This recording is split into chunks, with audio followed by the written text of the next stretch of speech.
It's time for another of Edmunds' legendary 5-category comparison tests.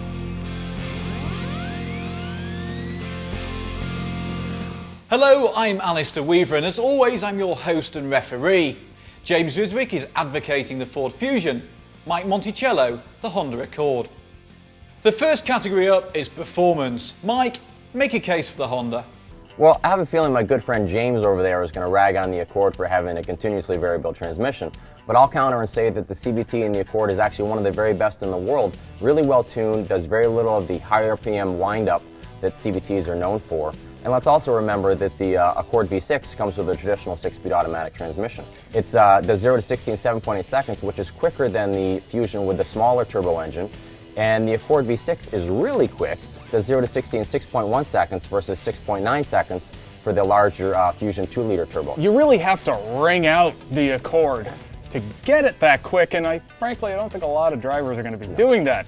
With the Fusion, you don't have to wring it out. It has a lot more low-end power because those engines are turbocharged. You're going to feel it a lot more around town or when passing on the freeway. The other thing about the Fusion, has great steering, has sharper handling. In general, it just feels more rewarding to drive. The thing is, neither of these vehicles are billed as sports saloons, but that doesn't mean that performance doesn't matter.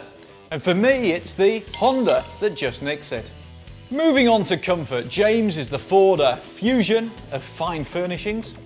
It is, sure.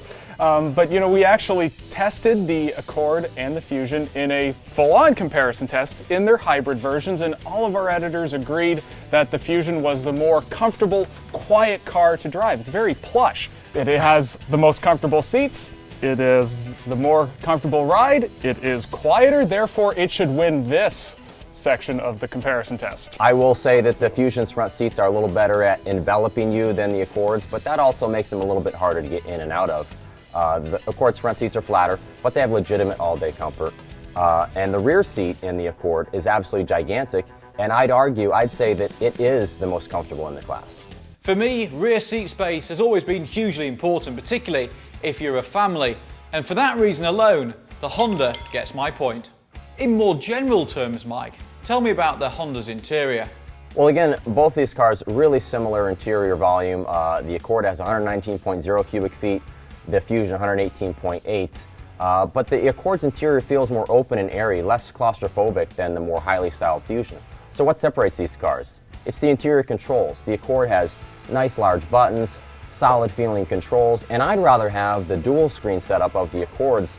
You get more information this way than be confused by my Ford Touch. Despite all of those numbers that Mike managed to so impressively I'm a numbers guy. Very impressively memorize there.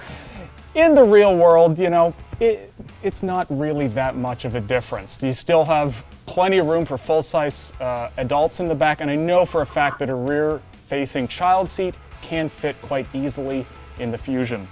And really, in terms of overall quality and design, the Fusion feels like a more upmarket car. Now, the Accord is nice, certainly better than the last Accord, but in this comparison, the Fusion does have a nicer cabin.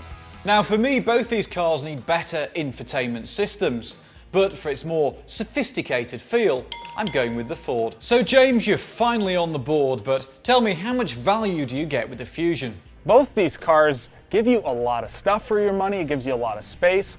Also, they both give you essentially the same fuel economy. The great thing about the Fusion, though, it allows you to more likely get the car that you actually want. With the Accord, everything's grouped into elevating levels of trim level, meaning that if you want to get a navigation system, for instance, you're going to have to get one of the most loaded models. You don't have to do that with the Fusion. You can mix and match more easily and get the car you actually want. There's also a greater selection of high-end features like automated parallel parking, a heated steering wheel, and ventilated seats. Just love those. Look, I'll admit no one likes the way Honda bundles options together, except maybe Honda. Actually, my mother does. Does she? Yeah, okay. I don't know why. Well, and as James mentioned, fuel economy is pretty similar across the board, but while it allows me some turbo, if you get aggressive with your right foot in the Fusion, your fuel economy is going to go down more dramatically than it will with the Accord's naturally aspirated engines. You're talking about a company known for quality, reliability, durability, and while Ford has improved over the years, I'm still going to trust that Honda to last longer down the road. Well, for me, I like a car that parks itself and that both heats and ventilates my nether region, so for that reason I'm going to give another point to James and the Ford. So it's 2-2 going into the final round, which is now called personality. Mike, how much humanness does the Accord really have? Well, I don't know how human it is. You know, the Accord, it doesn't have quite as nice of a handling feel as the Fusion, but you know, if you opt for the Accord with the V6, you're getting a really nice, smooth engine, has a great sound. Honda really knows how to make V6s, and that thing's got some real personality. And you can mock the CVT and the Accord all you want, but there's no getting around the fact that it's one of the best in the business.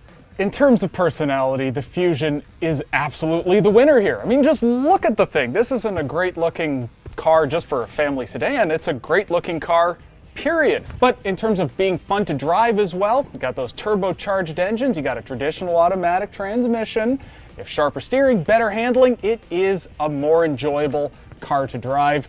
You'll have more fun every day. So I'm sorry, Mike, but in this category, the Ford lunches it. So there you have it. I'm going with the Ford, but tell us, who did you find more convincing? Mike or James? Be sure to click here for full reviews of both the Fusion and the Accord, and subscribe to the Edmunds channel for all the latest videos.